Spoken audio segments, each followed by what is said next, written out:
efectivamente en los últimos 30 años ha crecido el ingreso promedio del mundo. ¿Cuál es? Sí, ese.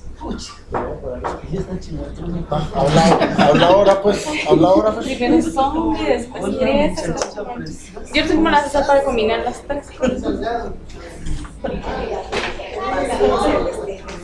Ok. A mí me van a dar una dispensa. Yo no tengo dispensa, estaba hablando. Qué bárbaro. Buenas tardes. Buenas tardes. Miren, lo primero que hay que darse cuenta es, en términos generales, cuál es la historia de la humanidad en términos de crecimiento. Aquí hay 110 años graficados. Podemos conseguir más información para otros países más largos. Pero en términos generales, cuando nos comparamos en relación a los Estados Unidos, esta es la primera cuestión importante.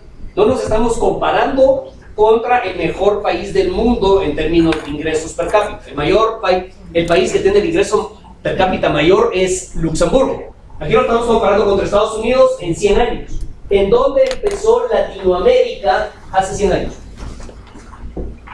Nuestro ingreso per cápita era el 30% del ingreso per cápita de los Estados Unidos. ¿Dónde terminamos 110 años después? Menos. Ahora, si uno fuera a describir, si esto fuera una clase qué sé yo, de artes visuales, ¿cuál sería la mejor descripción para la línea roja?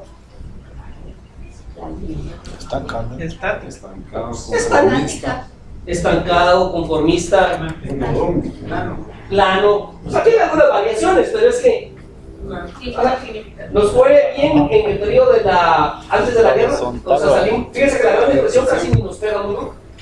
Después, la guerra. Bueno, perdón, la Gran Depresión nos da aquí, salimos de la guerra. En la crisis de los 80. Ok, ahora comparen, por ejemplo, lo que pasa con un país como Japón. Japón empieza igual que Latinoamérica. Hace 100 años, cuando la misión Iwakura, Lizardo les hizo ver miren, ¿cómo se llama el guatemalteco? Gómez Carrillo andaba también por ahí dando vueltas. O sea, Estrada Cabrera lo había mandado o sea, el dictador manda al otro que le financia al otro sus andanzas por Europa y por el Japón. Gómez Carrillo se topa la misión Iwakura, pero Gómez Carrillo no le viene a decir al dictador qué hacer. Aquellos fueron a chupar todo el conocimiento, lo ponen en práctica, pierden la guerra. Es cierto que hay una ocupación gringa, pero como sea la historia que sea, Japón, de tener un ingreso per cápita del 10% del ingreso per cápita gringo, del año 45 al año 95, casi cierra la brecha. 50 años. En 50 años pasa, o sea, multiplica por 8 veces su ingreso per cápita. Claro, después tiene algunos problemas, pero aún así sigue siendo un milagro lo que uno ve ahí. Entonces, ustedes ya vieron, porque Lizardo les hizo leer eso, qué fue lo que hicieron los japoneses. No es casualidad que Japón lo haya logrado. Ahora, agarremos otro caso. Las economías del Asia-Pacífico, East Asia-Pacific, de high performance, en los 50. Estos son Corea, Taiwán, Singapur, ahí está Lee Kuan Yew y todo ese montón que le encanta analizar, ¿no? ¿Dónde empiezan? Pero a mí esto es lo que me parece importantísimo. Claro, pero tienen un ingreso per cápita que es la tercera parte de la nuestra. Y miren cómo crecimos. O sea, miren ese ascenso. Al punto que esos países hoy tienen un nivel de vida similar al del Japón o mejor que el del Japón. Lo bueno de esta audiencia es que ustedes saben lo que han hecho esto. O sea, no es casualidad, sino es que han adoptado una estrategia de desarrollo clara. En términos generales, es una apuesta por un salir de la agricultura y meterse hacia sectores de mayor valor agregado y mayor productividad. Aquí tienen ustedes a los low performers. Esto es Filipinas, Tailandia, los nuevos que han venido. Pero incluso esos empezaron más abajo. Y mira dónde. Si pusiéramos. Ahorita ya nos dejaron. Si pusiéramos los 5 años más, ya nos sacamos. Ya nos sacamos.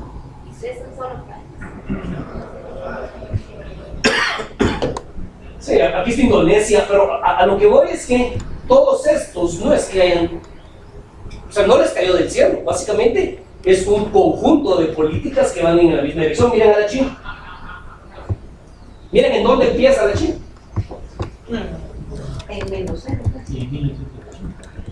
En 1900. Sí, porque antes ni siquiera graficaron, porque no tiene sentido graficar. Ahorita vamos a ver en la siguiente. Si uno le sigue corriendo, ya no se alcanza. Entonces aquí la cuestión es ¿por qué se ha dado eso? O sea, ¿cuál es la historia subyacente detrás de eso? Esas lecturas son frustrantes para un solo guatemalteco. Cuando las lee, uno se frustra porque dice, si han tenido es una economía agrícola, ¿verdad? Es una economía de subsistencia, pero no han pasado a una de manufactura o de generar capitales, ¿verdad? Eso, ¿verdad?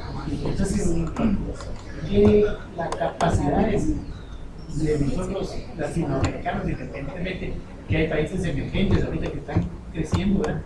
Pero Latinoamérica se ha mantenido ahí, nuestros gobernantes, nuestros planificadores, lo que le llaman ese cambio estructural no ha existido, ¿no? Yo creo que es una confluencia de muchos factores. Al final, la gran historia que Lizardo está tratando de construir aquí es que lo que vemos ahí es una transición de actividades de poco valor agregado y poca productividad hacia actividades de mayor valor agregado y mayor productividad. Esa es la historia. Ahora, ¿dónde han encontrado los nichos? Es diferente. Porque unos se han ido por un lado, otros se han ido por otro lado. Algunos hacen motocicletas, ahora otros hacen electrónicos, pero lo importante es esa visión. Les voy a hacer otra gráfica. Esto es del año 60 al año 2010. 5 países: la China, la República Democrática del Congo, que es el país, el peor performer del mundo es la República Democrática del Congo, el best performer que es Luxemburgo, Chile, El Salvador y Guatemala. Y lo que estamos graficando es el ingreso per cápita. Como se pueden dar cuenta, Luxemburgo nos lleva un montón de ventaja. Eso es la idea de la convergencia que Lizardo les estaba hablando. Luego está Chile, que estaba por encima de El Salvador, y El Salvador por encima de Guatemala. La República del Congo, que andaba mucho más bajo que nosotros, y la China, que andaba básicamente en el suelo. Voy a poner a correr el tiempo. El tamaño de las bolas representa la proporción del país respecto de la población mundial. Entonces, por eso ven que ustedes ahí Luxemburgo es una cosita y la China es un montón. Miren lo que pasa conforme va pasando el tiempo. ¿Cómo está en esa página? Capminder. Sí, cabal. Es Mindgap, pero aquí hubo que hacer un trabajo adicional con Mindgap, porque esa no me hace más que esa vecina. Ah, Pero miren, ahí va. Bueno, no, yo te preparé el inicial. No, pero miren, se empieza a caer la o sea, si fuéramos a contar una historia, si trajéramos a un niño aquí de cuarto primario, ¿cuál es la historia principal que usted ve ahí? ¿Qué diría? China. Chile, a Luxemburgo. A Luxemburgo, pero ellos empezaron arriba. decadencia. Pero mira, los rojitos. China. No hay nadie de China de aquí. Ahora miren la velocidad, o sea, lo que está probando aquí es que los países que empiezan arriba terminan arriba, Claro. pero los países que empiezan abajo Pueden terminar y arriba. suben más rápido que lo que suben los de arriba. Eso es la diferencia entre, eso es a lo que le llaman convergencia. Si empiezo bien arriba, crezco, pero no crezco tan rápido como los que están más abajo. Interesante porque Guatemala, si ustedes ven, alcanzó a El Salvador aquí como en el año 80, pero interesantemente alcanzó a El Salvador no porque nosotros seamos bien pilas. Si se dan cuenta, El Salvador tiene una bajada.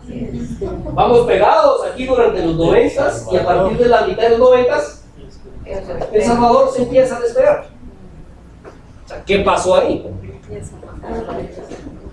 Hicieron reformas estructurales, lo que vos decías, y mantuvieron una conducción económica sin mayores cambios. Miren lo que pasó con Chile. Chile empezó por arriba, pero el gap, la brecha, se aumentó. Entonces aquí es la pregunta, ok, pero si Chile estaba más arriba, ¿por qué creció más rápido que nosotros? Bueno, porque la convergencia no quiere decir que simplemente porque soy pobre yo voy a crecer. Hay que hacer otra serie de reformas, que esto lo hicieron. Miren el caso del Congo. Tuvo un decrecimiento. Peor ahora, No hay que no dinero, quieren salir Naciones Unidas porque le están llevando Así es. el material de ahí, por eso es que también. O sea, ¿por qué pongo el Congo aquí? Pongo el Congo para que nos quede a nosotros claro que estamos jodidos Y podemos estar peor. y podemos estar peor. Ajá. Es que en serio. Ahora O sea, miren hay a que tener China. cuidado para que no nos pase eso. O sea, la China lo que hizo fue básicamente montarse en esos modelos que ustedes están viendo, donde la industrialización, la generación de zonas de desarrollo, la urbanización, la tecnología y la productividad logra ese tipo de forma. Ahora, esta es la historia que Lizardo tiene en su presentación. Con otro gráfico. Básicamente, ¿qué le ha pasado a la productividad de Latinoamérica? Aquí tenemos siempre comparado contra Estados Unidos. Lo que yo quiero que ustedes comprendan es que Estados Unidos no es el mejor. Claro. ¿Alguno de ustedes vio los resultados de la carrera de Cobán? ¿O saben de la carrera de Cobán? Ahí siempre ganan los geniales. Siempre vienen gringos a competir. Pero los gringos quedan de 7, 8, 9, 10. No quedan en los primeros. Iguales en el mundo. Los gringos no son lo mejor en términos de estos indicadores. Entonces aquí lo que tenemos es la productividad de diferentes regiones relativizadas a Estados Unidos. Suponiendo que en el año 60 éramos todos iguales. Bueno, ahí tiene la de Latinoamérica. ¿Qué es lo que vemos en Latinoamérica? Claro. ¿Por qué creen que? ¿Cuál es la explicación que daría Lizardo a este crecimiento? Al crecimiento. Sí, durante el Ese hubo conflicto teníamos conflicto. crecimiento. Sí, Es cuando la llegan entrada a la los ríos, democracia. que nos empezamos a La entrada a la ahogar. democracia. Bueno, no, perdón, aquí me estoy adelantando la clase, ¿verdad? Ahí entra la deuda. Sí, aquí hay una crisis, aquí está la guerra, está la crisis de la deuda y todo esto. Pero aquí lo que tuvimos en todo esto fue la apuesta por un modelo industrial. Lo que pasa es que ese modelo, en Latinoamérica, pero ese modelo industrial, por inconsistencias internas, llevó a que cuando fue la crisis de la deuda colapsar. Pero en todo caso, haya sido la razón que haya sido, puramente descriptió. Empezamos con una productividad similar a los gringos, terminamos hoy con una productividad que es 75% de la productividad gringa. Entonces que no nos extrañe porque en Estados Unidos, porque respecto a Estados Unidos sigue siendo un mejor lugar, un lugar más atractivo para la mano de obra, por ejemplo. Ok, ahora comparen esto contra la típica economía del este asiático. En 50 años empezaron igual que los Estados Unidos y terminan con una productividad que es Casi igual. No, superior. el doble, 75% más. Entonces ahora viene la brecha entre la productividad del este asiático, del sudeste asiático y la productividad latinoamericana. Lo que sucede ahí también que el Estado ha El este participado de asiático. forma eficiente para lograr sus países, logrando que mucha industria Y se esto beneficie con toda América Latina. los incentivos fiscales, promoción de aranceles, provocándoles que dan los otros incentivos internos. Eso es cierto, pero hay una cosa más, y es que le han apostado a actividades económicas Más donde el driver es la productividad. Porque esa es una de las lecciones que surge de este curso. Cuando uno le apuesta a actividades económicas donde hay topes en la productividad, básicamente, Es escándalo, se para. hay que decirle, uno se jodió. A ver, pensemos. ¿En dónde puede haber más ganancias de productividad? ¿En un proceso manufacturero donde puede innovar y puedo hacer cosas cada vez más sofisticadas o construyendo paredes? Cosas sofisticadas. Sofisticadas. Es mejor la construcción que la agricultura, por supuesto. Claro. Que las dos, ¿verdad? Pero es mejor la manufacturera que la construcción. Pero diría Lizardo, digamos, en dónde hay más linkages, encadenamiento. Encadenamientos O productivos. sea, si me pongo a hacer una pared, pues sí, puedo cambiar de materiales y todo, pero al final la pared es Se queda ahí. estructura vertical que separa dos pedazos. Sí. Eso es también lo que nosotros vemos aquí, la apuesta por distintos tipos de productos. En el caso de Guatemala, ¿cuáles son los grandes avances que ha habido en términos de la productividad o cambio tecnológico en el café? Hace 140 años exportábamos el café, cerveza. Después, oro, Oro y pergamino. Oro, pero el oro todavía, el granito todavía tiene la telita. Pergamino. Se inventó, aquí en Guatemala se inventaron esos pulperos que las despulpadoras. Y después de eso, ahora lo exportamos en oro, le dicen, el que no tiene la telita, ¿verdad? Sí, claro. Ok, en 150 años, ese es el avance tecnológico que hemos tenido. Ahora, es que es la limitación. Piensen en un sector que empezó recientemente, el sector del vestuario y del textil. ¿Qué empezó haciendo Guatemala? Calzoncillos y camisetas, que es lo más fácil. En cosa de 30 años, hoy, el sector de vestuario y textil produce sacos, produce jerseys para las grandes ligas, produce lo que se llama paquete completo. No solo se cose, sino el botón, eso es hecho nacionalmente, la etiqueta es nacional, el hilo es nacional, el zipper se hace nacionalmente. O sea, en 50 años se ha logrado un montón de tecnificaciones. Es más, se diseña la moda ahí en Guatemala. Aquí en Guatemala hay maquilas que tienen diseño, vienen, por ejemplo, yo conozco una, la antigua Coranza, viene Michael's Core, esa fama, o Fifth Avenue, compra el diseño del productor guatemalteco y le dice a la fábrica que lo haga. Y después lo van a vender en Nueva York a $300. Sí. Pero a lo que voy es que el producto lo permite. Y lo permite de una manera relativamente sencilla. Claro, en el café nosotros pudiéramos dar el siguiente paso, que es exportar café. Y pudimos haber inventado Starbucks. Pero eso son unos escalones y unos brincos que es difícil darlos. Aquí lo que han logrado es encontrar encadenamientos que van generando la inercia. Pero eso también va de la mano con la educación. Por ejemplo, en el mismo Japón, en esos países decían que la educación no era beneficio para ti ni para la familia, era un beneficio para el Estado. Entonces, por eso tenía que construir más allá con un impuesto de un 25% para sustentar eso. Entonces, eso también es, la educación es importante. Sí, pero aquí es esa vuelta al calcetín. La persona para educarse tiene que verle un beneficio a la educación. Si yo voy a educarme para seguir trabajando en la tierra, o sea, ¿cuál es el incentivo que tengo para educar? Y lo que logran este tipo de procesos es darle a la gente un incentivo para hacer otra cosa. Entonces, por eso hay que educar, claro, pero tienes que cambiar la matriz productiva. Pero Porque si también, no, Cambio estructural. pero también uno de los grandes retos que tenemos es que esas pocas cadenas productivas que han sido exitosas en Guatemala, que también dejen algo al país, porque el propio sistema ha generado que no haya buena distribución, que no aporte nada al país y crece siempre ese pequeño sector productivo, crece y el país sigue estando mal, porque no hay ningún rédito para el país. claro, pero eso es por el tipo es por el tipo de productos que tenemos. Si nosotros nos especializamos en producción, que lo que requiere es mano de obra barata poco calificada, entonces por supuesto se da lo que vos tenés. O sea, ese comportamiento que vos ves es en parte, yo no sé si Lizardo les hizo leer el paper que nosotros hicimos, les dejó un paper donde yo soy autor. Solo lo mencionó. Todos los extranjeros. Bueno, Solo de Rodney. bueno, ok. No, pero es que ¿sabes qué pasa? Es que tiene que ver con los encadenamientos y tiene que ver con la demanda que genera el propio sector por otro tipo de cuestiones. Seguro sí leyeron el paper o se los mencionó, el de Engelman y Sokolov de las islas.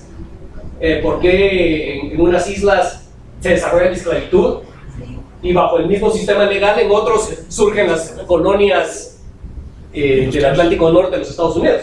Y es porque el producto en Jamaica y en Belice y en todos esos lugares, aunque las instituciones legales eran las mismas, producir caña demandaba esclavitud.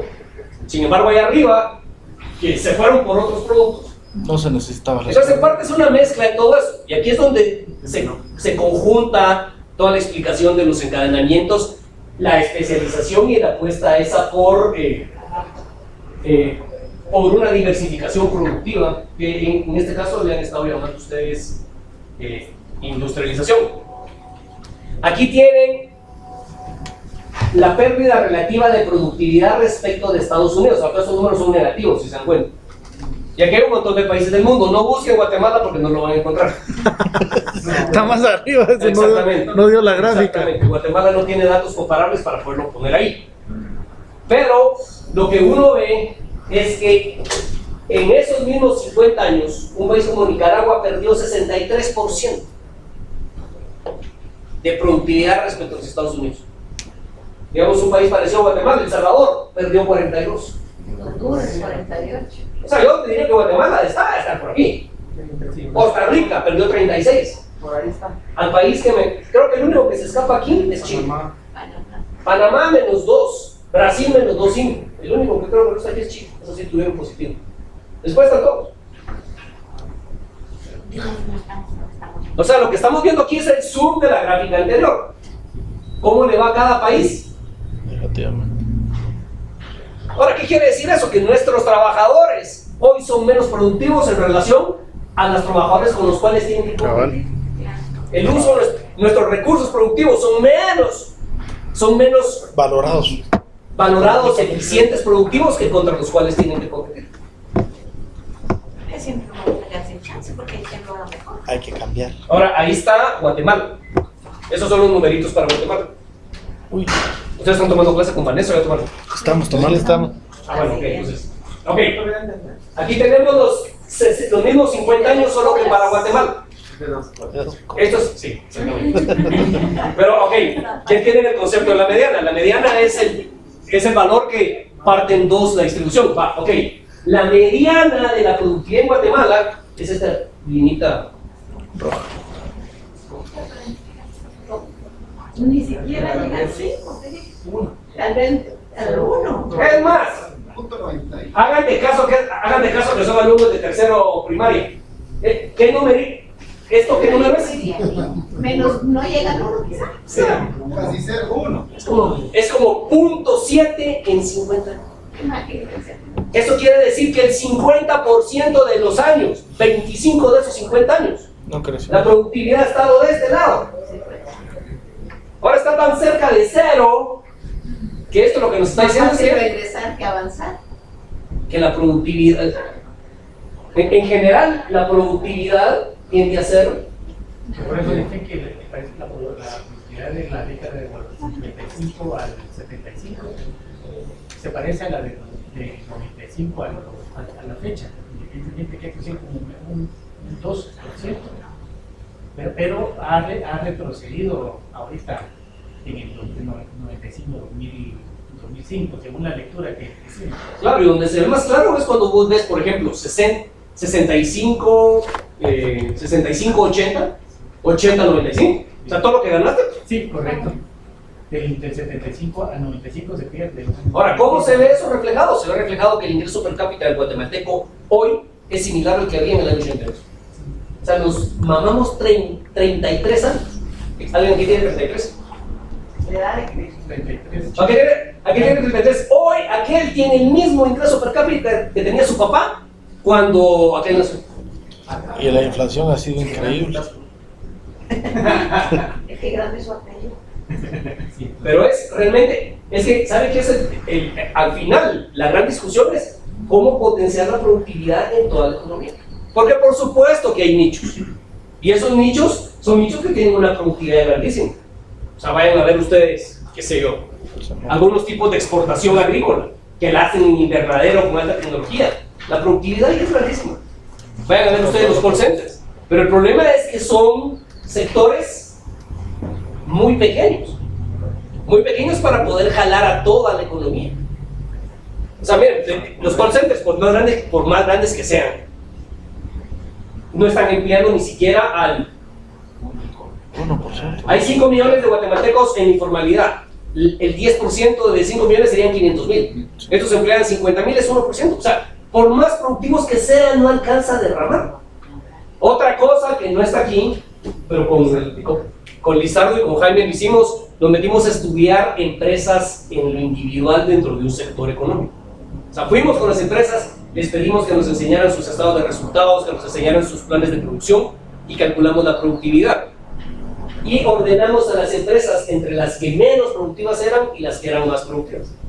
Y a la conclusión que nosotros llegamos en ese sector es que es bien interesante porque si uno las agarra todas sumadas, uno diría la productividad es positiva. Pero cuando uno las abre, lo que uno encuentra es que el 80% de todas las empresas tienen productividad negativa y que son 2 o 3 que tienen una alta productividad las que hacen que el sector sea productivo. Entonces, digamos, si agarráramos esa lupa para el sector de producción de vegetales, diríamos, el sector de vegetales tiene una productividad muy baja. Estoy seguro que es casi cercana a cero. Pero no es porque no hayan unas cuantas que son altamente productivas. Son súper productivas, pero tienen un lastre atrás de otro montón que no lo son. Entonces, ¿cómo se buscan especializaciones productivas, tecnologías, productos que permitan que eso irradie? Que permitan que lo que empiece en un sector vaya más allá de ese sector. Ese es en esencia el grandísimo problema que se tiene. No sé si tal vez esta me gustaría más. Esto es sacado del Doing Business. Esto tiene que ver con el ambiente macro. El ambiente macro nos encanta a nosotros. En esta reunión donde estábamos con los señores de los partidos políticos, mucho la discusión, o sea, mis interlocutores en este último panel. Miren, la estabilidad macroeconómica, por supuesto que es esencial. Pero, o sea, muchachos, de los países desarrollados, de estos países, estos 30 resolvieron el problema de la estabilidad macroeconómica hace 50 años. O sea, Alemania tuvo su último problema inflacionario en 1923 con la hiperinflación. Después de eso ya va para 100 años de disciplina macroeconómica. Nosotros tenemos disciplina macroeconómica. Sí, papito lindo, pero ahí está Suiza, ahí está Alemania, ahí está Austria, ahí está Francia. O sea, estás jodido, ¿ah? Ok, número 2. Además de eso, lo que hay que hacer es, como pagamos pocos impuestos, subir la carga tributaria. Si se dan cuenta, las discusiones macro no son discusiones que nos lleven a ningún lado desde esta perspectiva, porque no enfocan en dónde tiene que darse el crecimiento. Un profesor de Lizardo tiene un video buenísimo en el internet. ¿Leyeron algo de John Knight? N-Y-E. No. Así como se peleó con él. Bueno, es el profesor de Lizardo. Ese maje es filipino y fue a la Filipina. Digamos, es el economista filipino más famoso que hay. Entonces fue a las Filipinas y juntó a un grupo de economistas filipinos. Y les hizo una pregunta. Miren, ¿cuál es el problema económico de las Filipinas? Y la respuesta que dieron todos los economistas, ¿cuál creen que fue? El problema de las Filipinas es baja carga tributaria. Y entonces dice, el tipo se enoja en el video, dice, ¿cómo baja carga tributaria? El problema de las Filipinas es que tiene un montón de recursos que no los utiliza. Si los utilizara y generaran empleo, generaran producción, generaran riqueza, entonces pudieran pensar en poner impuestos. Pero si ustedes creen que el problema es que pagan bajos impuestos, perdónenme, pero están poniendo la carreta frente a los bueyes. Entonces, a lo que voy es que de esta discusión macro, uno puede derivar algunas lecciones, como por ejemplo lo que ustedes ven acá. Mientras más fuerte sea el sistema legal y mientras más simple y barato sean las regulaciones y los procedimientos. O sea, aquí hay dos cosas, si lo quieren pensar en términos de un modelo, lo que estamos hablando ya del modelo de la economía social del mercado. Aquí tienen ustedes las leyes generales. Esto es Estado de Derecho, leyes generales aplicables a todo, justicia efectiva, pronta. Esto es regulaciones específicas para cada sector, para reglas cada... de entrada, licencias y demás. Así es. Entonces aquí, ¿qué es lo que tenemos? Que los países que tienen los más altos ingresos no solamente tienen sistemas simples y baratos, poco burocráticos, pero no solo es eso, también es necesario la fortaleza del sistema legal. Para los peores países, que es el África subsahariana, no es solo que tengan procesos complicados y caros, sino además tienen un sistema que no funciona. Un sistema legal débil. Como nosotros. Claro, ¿dónde está Latinoamérica? Latinoamérica, como siempre. Eso es lo que le llaman en esta literatura que ustedes están viendo la trampa de los ingresos medianos. O sea, cuando estás bien pobre, estás bien jodido, entonces agarras una senda y subís de rápido.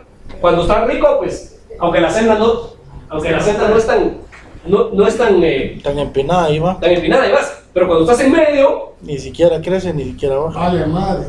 es que está uno en una más situación. difícil. ¿Saben cómo es eso? Es como la silla de caballo. Salir de la comfort zone, zona de confort. Sí, estás en medio. Entonces, el que en la silla de caballo va subiendo del piso para... Imagínense una silla de caballo. Imagínense la pulga que empezó a subir en el piso y está queriendo llegar al lomo del caballo. Esa va subiendo un montón. Imaginen la pulga que empezó en la parte más baja de la silla de caballo y va hacia la cabeza. Esa también va subiendo, pero más lentamente. Pero los que se quedan en la... El estribo. En la... La base, En la silla, en la parte... En el sentadero. En el sentadero. Es como que no. No, en el lobo. No vas a ningún lado. Eso es lo que le pasa a Latinoamérica. Ahora piensen, allá está Guatemala. Todo este lío que tenemos hoy con nuestras instituciones legales, ¿hacia dónde nos mueve? Hacia instituciones, o sea, primero hacia arriba porque debilita el sistema legal. Y por otro lado, o sea, como el asalto funciona, hay que hacer más regulaciones y más claro. A la derecha. Claro, lo que pasa que, digamos, yo no estoy en contra de esta lectura. Lo que pasa es que esta lectura lo que no nos singulariza es cuáles van a ser los sectores, cuáles van a ser los drivers que van a hacer que la economía vaya por un rumbo determinado. Esto lo que hace es que nos da, digamos, el rayado básico de la cancha, pues. Ahora, si nosotros vamos a jugar con 2 delanteros, 3 delanteros, o, no sé, ese Jürgen, ¿cómo se llama el entrenador de Rusia? Es Jürgen Klopp. Va, ese loco, yo vi un video ahorita que fue a Alemania en el avión. Ese cuate era entrenador de handball. O sea, jugaba handball y se pasó del handball al fútbol. Entonces, parte de lo que, no sé si les gusta el fútbol, pero es el Borussia de antes de que se fuera Mario Götze, hace unos 4 años. Hay que ver jugar al Borussia. Jugaba con una velocidad y unos cambios de juego y unas triangulaciones rapidísimas. Pero ¿cómo lo hizo? No lo hizo pensando como futbolista, lo hizo pensando como handball. Entonces su sistema de entrenamiento y todo eso, claro, cuando sea, después del proceso de adaptación, que entendieron cómo jugarle, entonces está el proceso de ajuste. Pero la gran lección de toda esta cuestión es que realmente lo que hay que buscar no solamente es este tipo de rayado de la cancha, sino también enfocarse en dónde están esas oportunidades de crecimiento. Y sobre todo no quedarse estancado en sectores económicos que no ofrezcan la oportunidad de poder ganar rápidamente productividad. Es más, si yo fuera a resumir esta clase de hoy, es la gran historia del mundo en los últimos 50 años. Desde aquellos países que han apostado por sectores económicos y productos donde hay posibilidad de generar mayor valor agregado rápidamente y mayor productividad rápidamente, son los que han logrado crecer. Y ahí se genera el círculo virtuoso de que podés tener políticas públicas, capacitación, educación, tenés retornos a la educación y entonces empieza la rueda a girar. ¿Qué provoca el miedo de la industrialización? ¿Por qué no desarrollamos? Los monopolios. Falta investigación. No, pero fíjense que ni la élite. Yo creo que la élite hoy tiene miedo hasta de sus propias ideas. Yo creo que hemos satanizado el uso de incentivos económicos a la producción. En nuestra búsqueda de pureza macroeconómica, hemos satanizado todo aquello que sea un incentivo sectorial. Y cuando uno empieza a analizar la historia del mundo, uno se da cuenta que los países, de una manera u otra, abierta o veladamente, tienen políticas de incentivos sectoriales. Ahora, cuando digo política de incentivos sectoriales, no le estoy poniendo el apellido, porque cuando yo digo esto, me pasa como me pasó allá, ¿verdad? Entonces, cuando yo hablo así, Ricardo Barrientos piensa que estoy hablando de privilegios. No. Sí, ¿de dónde se ha puesto? De lo que estoy hablando yo es política de incentivo. Puede ser, usted, sector, se va a ir a una región donde va a generar empleo, entonces lo vamos a apoyar con capacitación, por ejemplo. ¿Sí? Vamos a hacer un parque industrial en una región que nos interesa desarrollar y los que se vayan ahí van a tener los beneficios de la infraestructura básica, los beneficios de, qué sé yo, subsidios a la tecnología, a laboratorios. O sea, eso es lo que el mundo ha hecho, eso es lo que ha hecho la China. O sea, pusieron el ojo en las... ¿Tenés ahí la presentación de Pizarro? Sí. Ponémela porque ahí hay unas gráficas que sí me pueden servir para...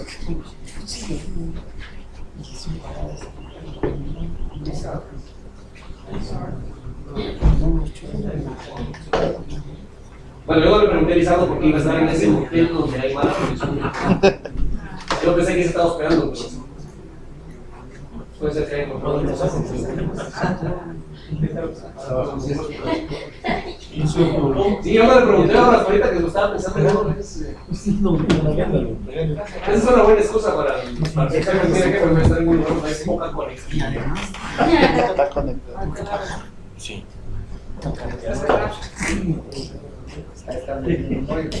Porque no se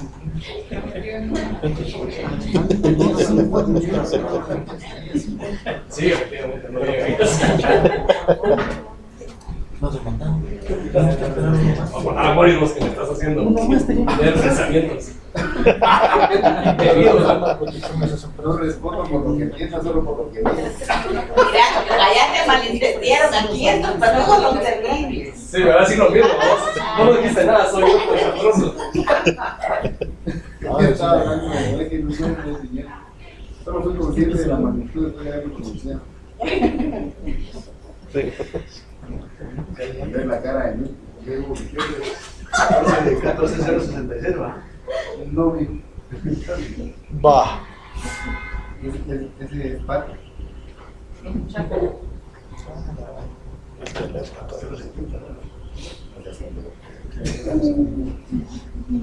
Claro, otra cosa.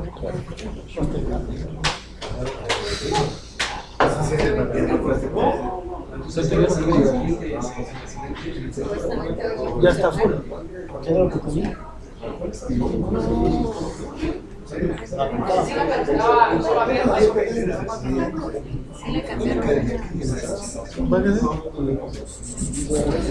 ¿Y sabes cuánto vale? No me digas.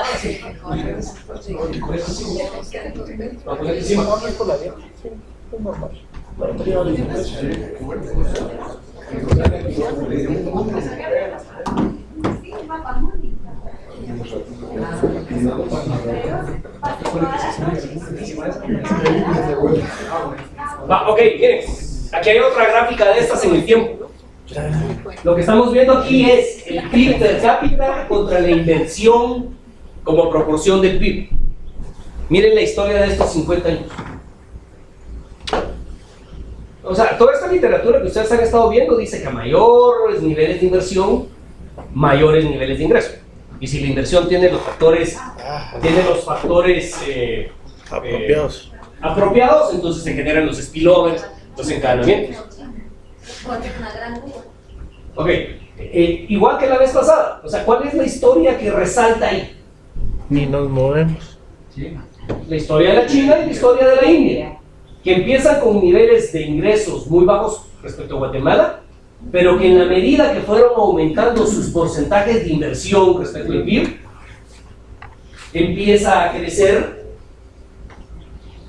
el nivel de ingreso per cápita. Dale otra vez, por otra vez encima. Ahora miren a Guatemala. Miren a Guatemala y díganme cómo describirían, o sea, describan el comportamiento de Guatemala.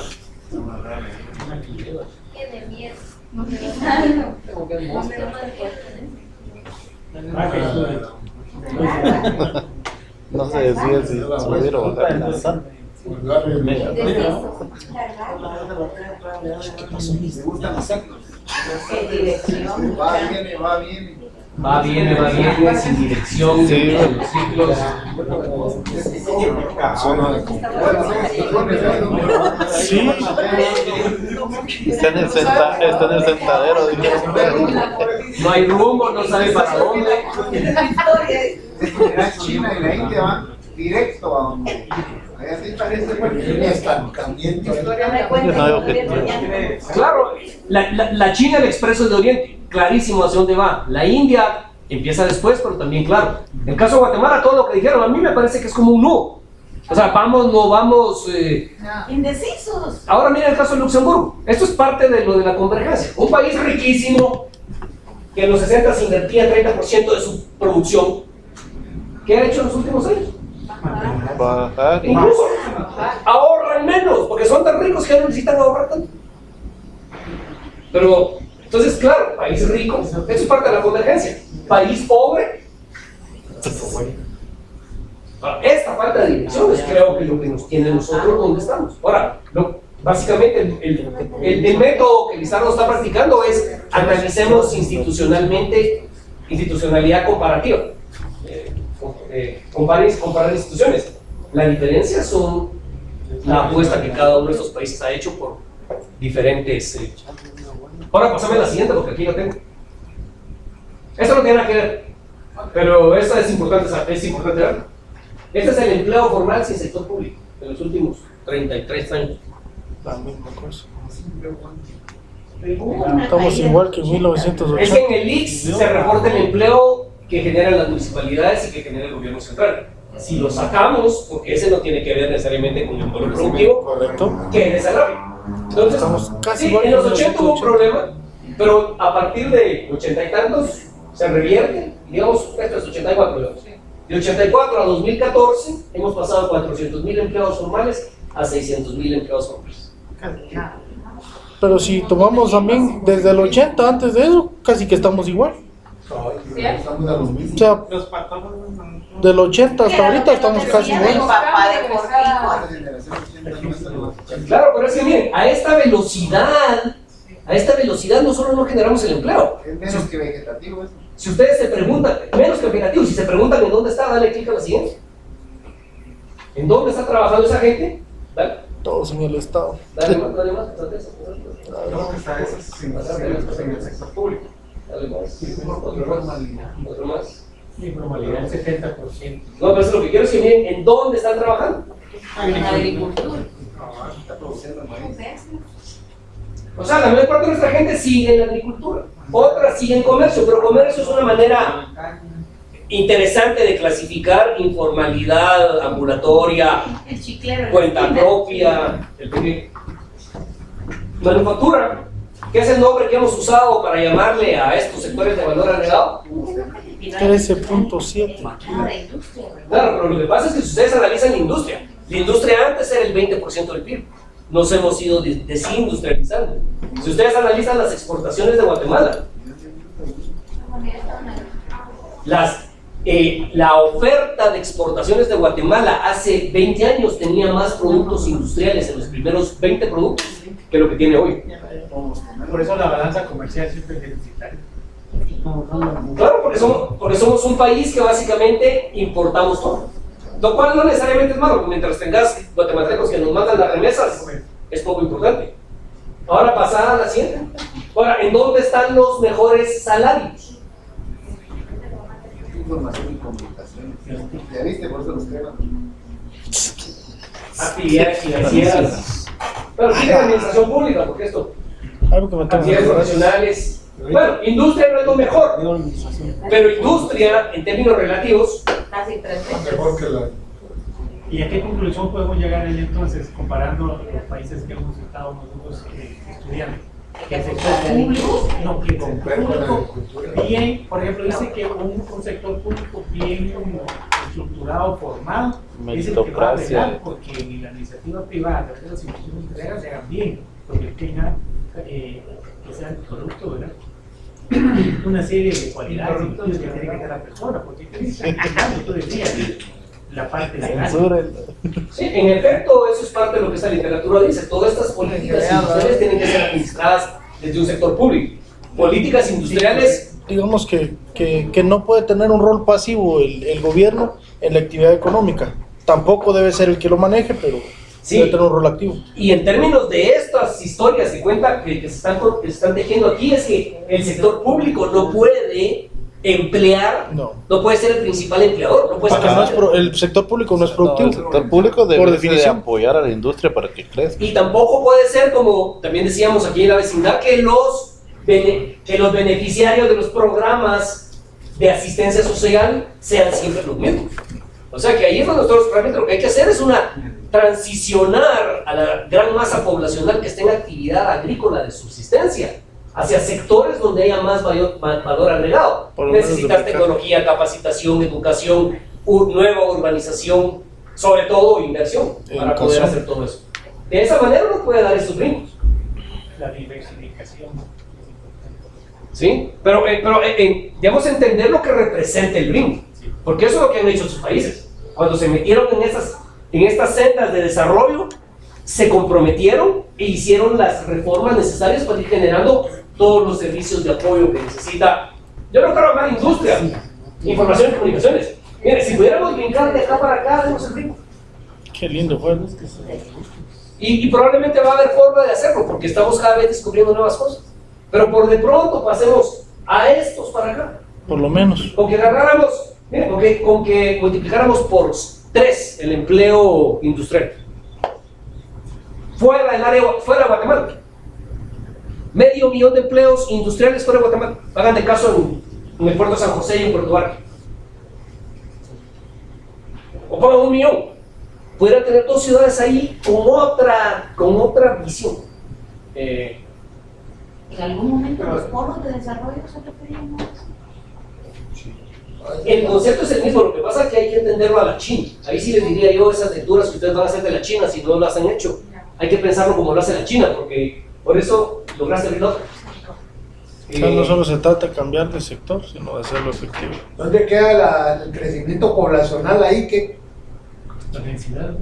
Es que si Nosotros nosotros dejemos la metiéramos identidad, el niños, crecimiento poblacional. si metiéramos niños seríamos bien productivos. Pero en eso, no, eso hay que eliminarlo. Cállate, que eso se lo dije a Miguel Fongé una vez. ¿Y sabes qué me dijo? A Hitler me dijo. No, hombre, no. Es un tema muy complicado. Yo respeto las posiciones de todos, pero lo que sí puedo decir que en términos puramente matemáticos, una tasa de crecimiento tan alta como la que tenemos te hace el reto Más difícil. 2 veces más complicado. Claro. Claro, eso no quiere decir que no se pueda. No, está bien. Pero no logramos.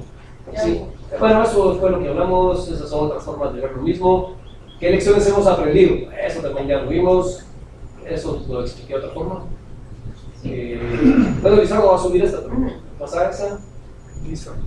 Listo. Bueno, ok, mire. Crecer implica cada vez actividades más sofisticadas. Las 5 principales exportaciones de economías asiáticas. O sea, de productos primarios a baja tecnología, media tecnología y alta tecnología. O sea, aquí pueden ver el cambio. En 2005-2009 versus 80-85. O sea, hay una transición. Pero en la misma gráfica que mostró usted, se ve una gran diferencia, por ejemplo, en los servicios financieros y los servicios industriales. Si pudiéramos incluso brincarnos eso y llegar a prestar servicios financieros de primera calidad, Bienvenido. Antes del brinco. porque no es tanto a un sector específico, sino más allá en la cadena productiva. Sí, pero es que ahí es donde yo, cuando hablamos de cambio estructural, yo creo que hay un paso previo. Yo en ese sentido, como practico psicoanálisis y estudié teoría crítica y literaria y todo eso, yo creo que lo primero que tenemos que cambiar es la imagen que tenemos. Por Sí, supuesto. eso me quedó clarísimo. Si nosotros no cambiamos esa imagen, si seguimos pensando que somos República Bananera, seremos República Bananera. Lo que hay que cambiar es eso. Sí. O sea, Es capacidad fundamental. O sea, en la medida que nosotros lo miremos, lo tengamos aquí, lo Hay que podemos explotar, correcto. pasar a una más. O sea, digamos, ustedes tienen una traída como Michelle, se la tienen que imaginar, pues. Si no, no la van a ¿Te conseguir. das cuenta por qué lo malinterpretas? ¡Quieto, Gigi!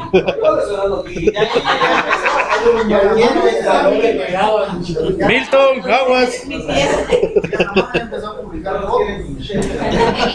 No, pero me quedó muy claro. Bueno, mire, Por lo menos el dedo, Milton. en el caso de la China, lo que quiere mostrar Lizardo es el ascenso Precisamente. de los productos de alta tecnología. Y mandar a fusilar a todos por mucho. A ver, silencio. O sea, producen productos de baja tecnología, pero el ascenso importante es en productos de alta tecnología, ¿verdad? Ok, hay unas que tienen muy buena lección. La productividad sectorial tiene amplia varianza. O sea, si se dan cuenta, no todos los sectores son iguales. Hay sectores que emplean un montón de gente que tienen poca productividad y sectores pequeños que emplean poca gente, eso es lo que estamos viendo acá, que tienen alta productividad. Entonces, realmente no es que haya una receta, más que querés poner en tu canasta este tipo de sectores, este tipo de productos. Una pregunta sobre este uno. Yo decía que el crecimiento de la producción se logra a través de dos formas, desde la acumulación de capital y la tecnología. Pero también hablaba sobre que la mano de obra se puede mover o movilizar en un sector de alta productividad o baja productividad, ¿verdad? En cualquier momento. Pero tal vez porque tiene esas capacidades para hacerlo. Así es, tienes que tener, o sea, no es solo que la ley lo permita, aquí en Guatemala hay problemas, hay cortapisas legislativas que no te permiten hacer eso. Por ejemplo, una ama de casa que hable inglés, que pudiera trabajar 4 horas en el call center mientras el niño está en la escuela, no puede ser empleada, salvo si la contratas por 8 horas. Sí, que mal está eso. Entonces, ahí no puedes mover, pero en general Los estudiantes tienen que estar capacitados para hacer el cambio. tienen que trabajar en la casa. Dale, Michelle. Sí, hay que destruir la jornada de trabajo, Dale, estos. el mínimo. Bueno, en términos generales, otra de las grandes conclusiones es que el desarrollo implica incrementar la productividad agrícola. Menos trabajadores y más tecnología. Correcto, hay un mapa, correcto. Por eso. Ahí está. Las ciudades y la cercanía al comercio internacional es y seguirá siendo vital. Ubicación de las zonas económicas especiales en China. A propósito de lo del polo de desarrollo. O sea, el polo de desarrollo en el sentido de meter al municipio más reproductivo. Miren dónde pusieron Todas las orillas del mar. cerca del mar. Porque en el mar la vida es más sabrosa. No, y también, es que miren, en la historia del mundo, las grandes ciudades, muchachos, están a la orilla de los mares, a la orilla de los cuerpos de agua. Esta fue la historia también de Estados Unidos. Ya andaba en las ciudades tan desarrolladas que tenemos. Claro, en el entonces, puerto. miren, aquí la parte interna de la China, la mitad del territorio, 6% de la población, la mitad más poblada de la China. Está cerca del agua. O sea, este tipo de transiciones es lo que como país tenemos que buscar nosotros. Ay, pero yo no quiero que todos se vayan a baños. Bueno, pues entonces habrá que hacer. salida al mar. No, hemos mandado otros a Escuintla. Está bonito. Pero miren, por ejemplo, ¿por qué Tapachula y Tecumumán no puede ser una gran ciudad intermedia? Por supuesto. Entre Ciudad de México y Ciudad de Guatemala. Ahí pudiera ser del tamaño de Oaxaca, por ejemplo. Sí, Pero aquí, en cuanto tú empezás a trabajar en infraestructura, están diciendo que el asfalto no se come. Claro, pero el asfalto puede. No, a mí no me Pero compensa. sube. Sí, lo que pasa Haces yo 100 conocí a una metros de doña asfalto y te en piden San un Miguel túmulo. Acatán, que fue alcaldesa San Miguel Acatán de la URNG, estudiada en Japón, marxista-leninista, dura la señora, yo la estaba entrevistando. Y me identificó y todo empezó a tirar, pero al final le dije yo, mire, ¿y usted qué pasó? Ah, que me peleé con. Ganó otro partido, ahora me están haciendo la guerra, sí, tenían bien jodida la pobre señora. Yo la estaba entrevistando a Huehuetenango. Hicimos un taller con empresarios. Entonces le pregunto, mire, ¿usted qué quisiera como empresario? Yo pensé que me iba a decir, hay que expropiar a los ricos. Mire, ¿sabe qué quisiera yo? Que hubiera una buena carretera entre Huehuetenango y San Miguel Acatán, para que yo pudiera ir y venir el mismo día y no tener que hacer todo un teatro para dejar a mis hijos con mis cuñadas y tener que dedicarles 2 días a esto. Una carretera que me hiciera y olvídese San ¿Tú Miguel conoces Acatán. San José Coaquí, en Chimaltenango? Producen fresa, cereza y no sé cuántas cositas rojas. Pero no hay carretera que los pueda llevar a ningún lado. Dice que se los magullan entre cada hoyo donde los llevan. Lo tienen que vender a 1/3 del costo de que lo venden. Pero ahí agregarle de que si está bueno un pedazo de carretera le pusieron túmulos. Por eso te digo, y por más que la ley ya se derogó. Es que saben qué es lo que pasa, que el túmulo, nuestro modelo de desarrollo se llama túmulo. Nuestro modelo de desarrollo se llama talanquera. Si pones la talanquera o pones el túmulo, entonces se genera la cola. Si se genera la cola, entonces puedo salir a vender. Si salgo a vender, entonces logro sacar para el día. Entonces, Allá por mi casa le regalan un túmulo a las muchachitas cuando cumple 15 años. claro, porque el túmulo hace que paren los carros y hay más probabilidad de que conseguir un mulo. Que eso también se debe a la falta de educación que tenemos, porque por ejemplo allá con los poquitos que se lleva el DIS, cuando estaba con el ministro de comunicación, cerca de donde yo vivo, por Sololar, un tramo como unos 3 kilómetros.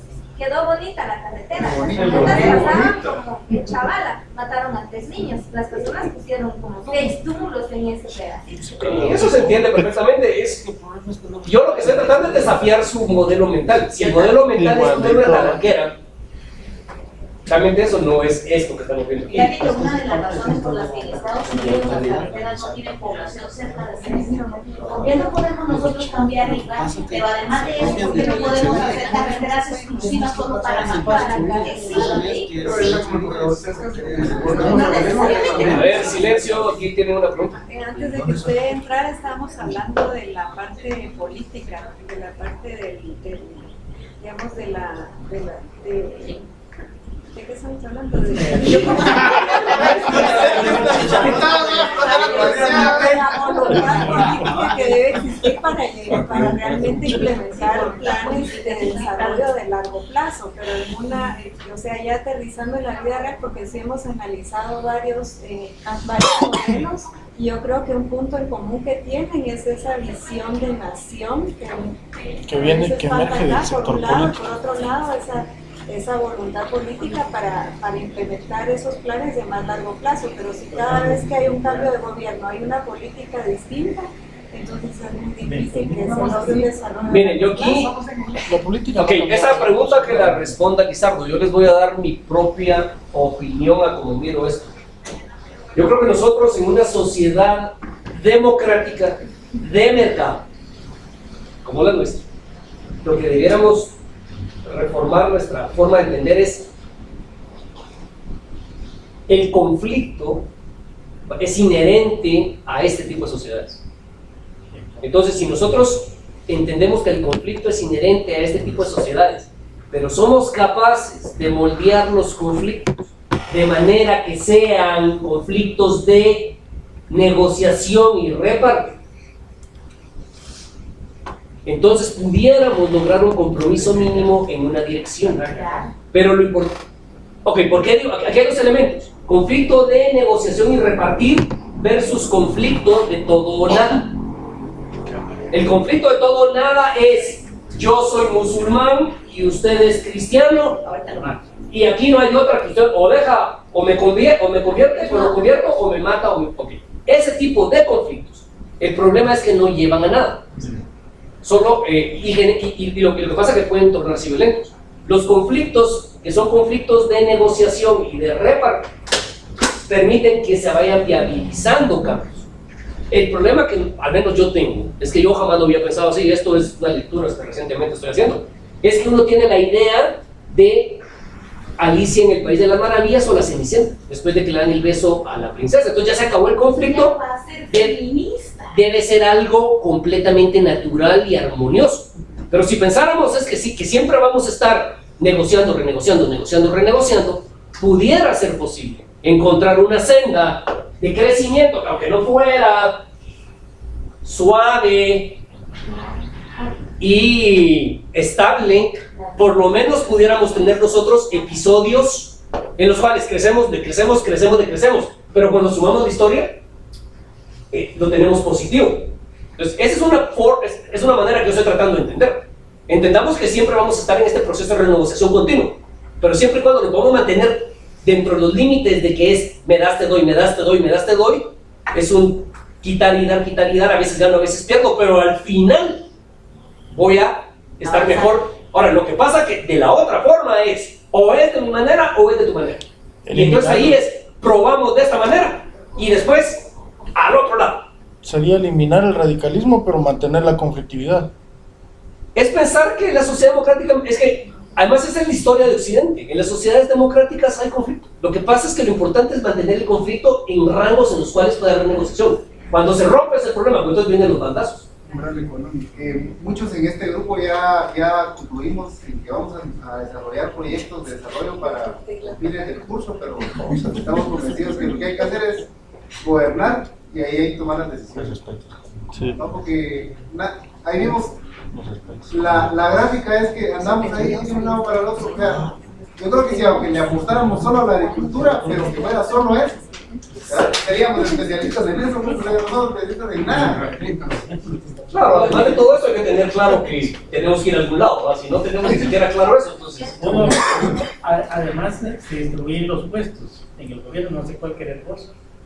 Economía, vicepresidente, presidente. No, a mí déjenme una maga viendo el punto muy grande. No,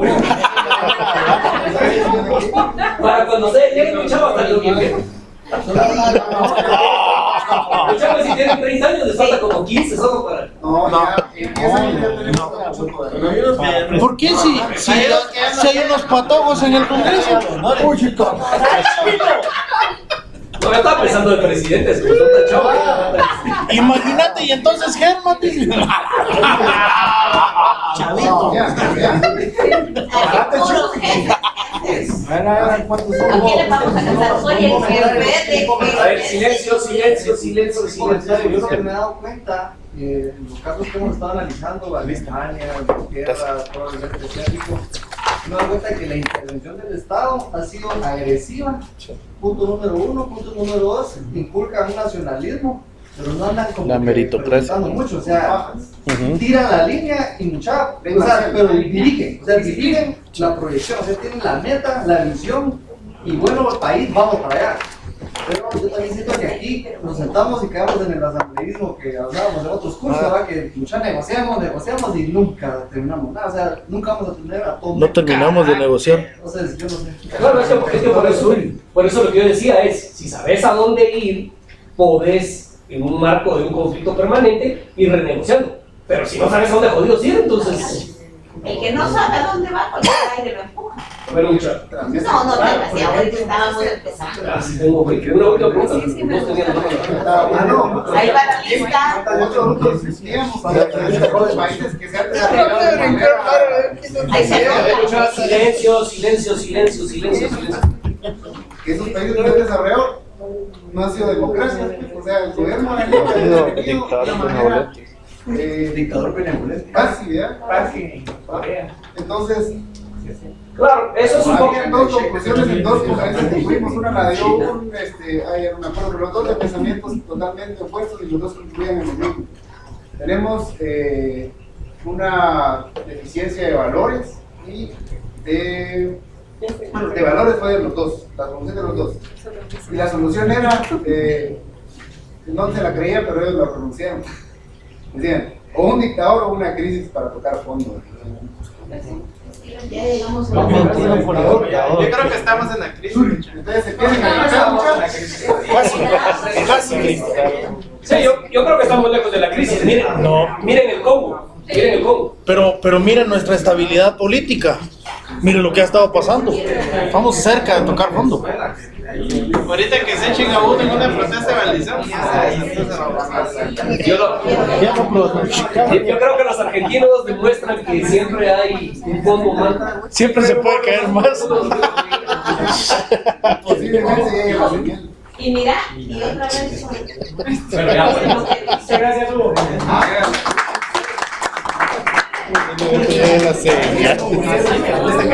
es la primera clase. Es la primera clase de Tienes que venir más seguido que nos Sí, por favor.